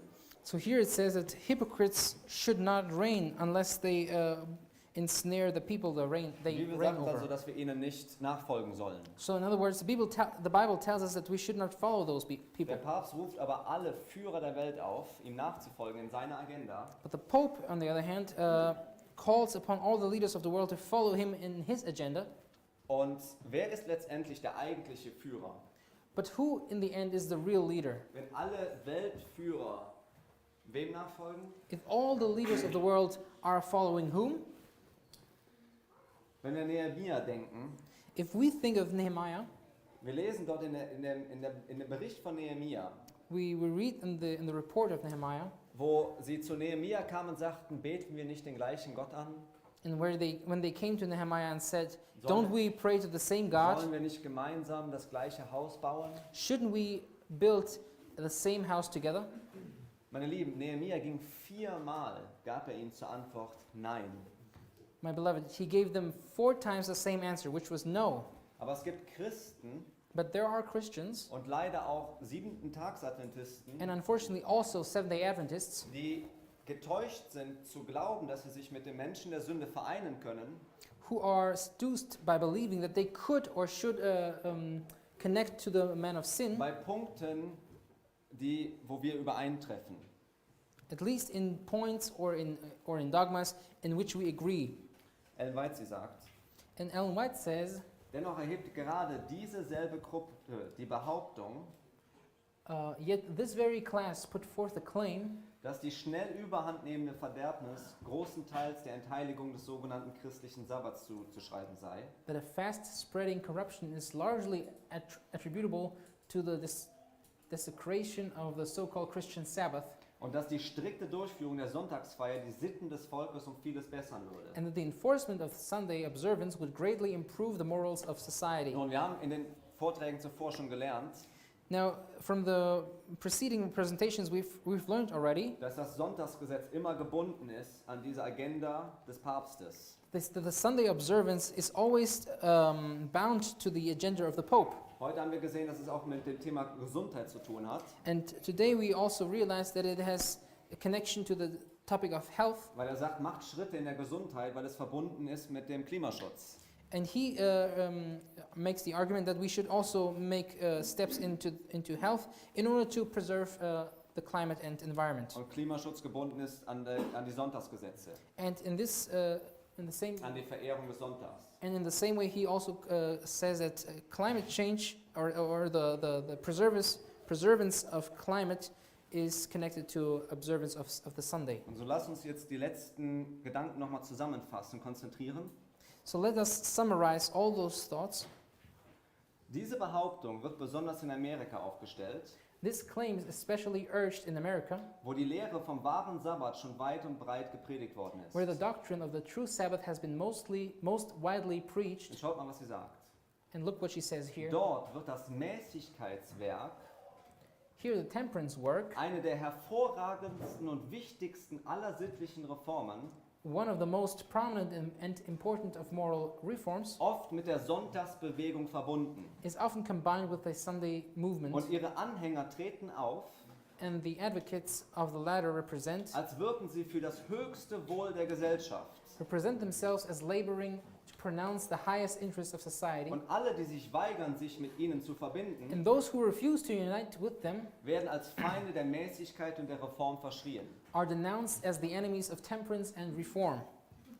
Mir soll doch mal jemand sagen, diese Frau war nicht inspiriert. Now, I challenge somebody to tell me that this woman was not inspired. Vor über 100 Jahren schreibt sie, dass diese Sonntagsbewegung kommen wird. So 100 years ago, she writes that this Sunday movement is about to come, Verbunden mit einem Mäßigkeitswerk, was eigentlich absolut wichtig und gut ist und was wir brauchen. which is connected with a work of temperance, which is good and we need it. Aber nun in aller Liebe meine Warnung an meine christlichen Brüder But in all the love, I want to give out a warning to my Christian brothers in allen Denominationen from all denominations, und vor allen Dingen in unserer. especially in our. Aber die Tatsache, dass mit einer an ihr und für sich guten Maßnahme eine Bewegung verbunden ist, But the fact that the movement to establish error is connected with a work which is in itself good die einen Irrtum verkündigt, is not an argument in favor of the error. die einen Irrtum verkündigt, spricht nicht zu deren Gunsten. Sie sagt also, wir können uns nicht mit ihnen verbinden, weil ein Irrtum gleichzeitig verkündigt wird. So she says that we should not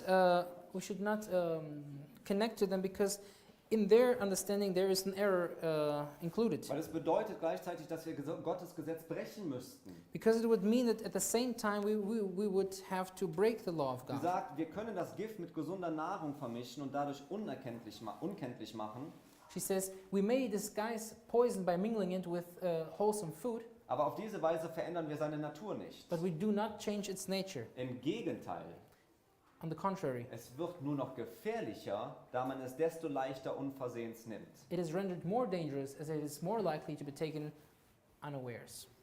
Die leitenden Männer der Sonntagsbewegung mögen Reformen vertreten, The leaders of the Sunday movement may advocate reforms die das Volk nötig hat und Grundsätze, die mit der Bibel übereinstimmen. which the people need, principles which are in harmony with the Bible. Und doch können sich des Herrn Knechte nicht mit ihnen vereinen.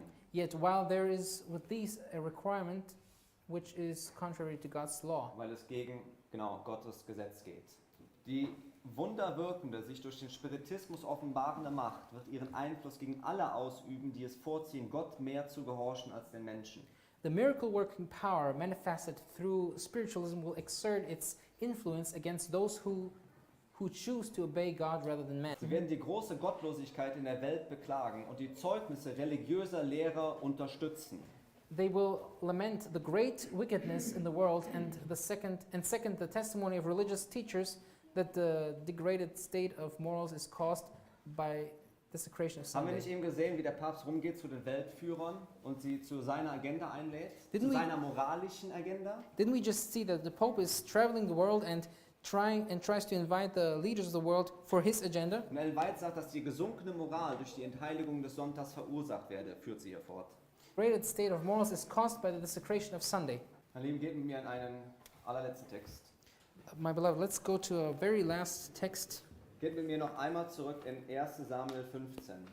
Let us go back again to 1 Samuel chapter 15. Wir haben eben darüber gelesen, wie Gott sagt, dass es ihm Gehorsam wichtiger ist als Opfer. We've just read that to him, to God, obedience is more than sacrifice. Und Ellen White spricht hier vom Spiritismus. And Ellen White talks about spiritualism. 1. Samuel Kapitel 15. 1 Samuel chapter 15. Und wir lesen jetzt den Vers, wir haben eben Vers 22 gelesen We've just read verse 22. und jetzt lesen wir Vers 23. And now we want to read verse 23. Denn Ungehorsam ist wie die Sünde der Wahrsagerei. For rebellion is as a sin of witchcraft. For rebellion is the sin of witchcraft. Und Widerspenstigkeit ist wie Abgötterei und Götzendienst. And stubbornness is as iniquity and idolatry. Weil du nun das Wort des Herrn verworfen hast, so hat er dich verworfen, dass du nicht mehr König sein sollst. Because thou hast rejected the word of the Lord, he hath also rejected thee from being king. Gott ruft uns auf, heilige Königschaft zu sein. God calls us to be a holy kingship or Sollten kingdom. wir nicht aufhören zu rebellieren Shouldn't we stop to rebel und unsere Gerechtigkeit zu verlieren, and continue losing our righteousness wegen unseres Unglaubens? because of our disbelief? Im großen Kampf geht es immer um die Frage, ob Gott immer die Liebe ist. In the great controversy, it's always a question whether God is truly love. Und wenn ich Gott nicht in diesen Punkten vertraue And if I don't trust God in these very issues, und durch seine Kraft in diesen Bereichen überwinde, and by His power overcome all my weaknesses, verliere ich meine Gerechtigkeit. I lose my righteousness. Ich glaube, dass wir es Gott erlauben sollten, der Welt zu zeigen. I believe that we, can you repeat this? Ja, ich glaube, dass wir Gott erlauben sollten, der Welt zu zeigen in diesen letzten Tagen, I believe that we should allow God to show through us to the world in those last days dass er, wie Mose sagt, that He, just like Moses put it, dass Gott ein Fels ist, that God is a rock, dass er vollkommen ist in seinem Tun, that He is perfect in all of His doing, dass er in all seinen Wegen gerecht ist, that He is righteous in all of His dass ways, er ein Gott der Treue ist und ohne Falsch. and that He is a God of faithfulness and without any deceit, Und dass er gerecht und aufrichtig ist. and that He is righteous and upright. Denn die uns bevorstehende Zeit der Trübsal The imminent time of tribulation wird einen Glauben erfordern, will require a faith, rather, der Mattheit, Verzögerung und Hunger ertragen kann. which will endure fatigue and hunger and delayed, Einen Glauben, der nicht wankt, and a faith which doesn't waver, wenn er auch schwer geprüft wird. even though it is tested severely. Meine Lieben, ich danke euch für eure Geduld, My beloved, I thank you for your patience, denn ich danke Gott für die Gnadenzeit, die er uns gewährt, and I thank God for the time of grace that He's granted us um sich auf jene Tage vorzubereiten. in order to prepare for those days. Amen. Amen.